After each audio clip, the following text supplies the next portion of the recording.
రక్తంతో సముద్రం మొత్తం ఎరుపెక్కిన కథ మా దేవర కథ.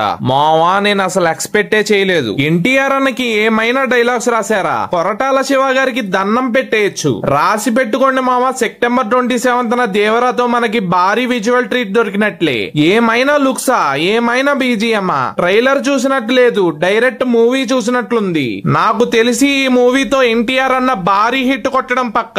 ప్లాట్ లోకి వెళ్తే రెండు వర్గాలు ఉన్నాయి. ఒకటి సైఫ్ అలీ ఖాన్ వర్గం. వీళ్ళు సముద్రంలో వచ్చే షిప్స్ లో ఉన్న కంటైనర్స్ ని దొంగలిస్తే పర్లేదు, కానీ లోపల జనాల్ని కూడా చంపేసేవాళ్ళు. అది తట్టుకోలేక పుట్టిన వాడే మన దేవర. ఎన్టీఆర్ అన్న రెండో వర్గానికి హెడ్. మన ఎన్టీఆర్ అన్నది ఫిషింగ్ మీద బ్రతికే వర్గం. విలన్ భయం లేకుండా విచ్చలవిడిగా అందరినీ చంపేస్తుంటే తట్టుకోలేక జనాలకి మంచి చేద్దామని పుట్టిన వాడే మన దేవర. దేవరాని చంపాలంటే ఆయుధం కావాలి. ఆ ఆయుధం దేవర కొడుకు వర. పిరికివాడిలాగా చూపించారు.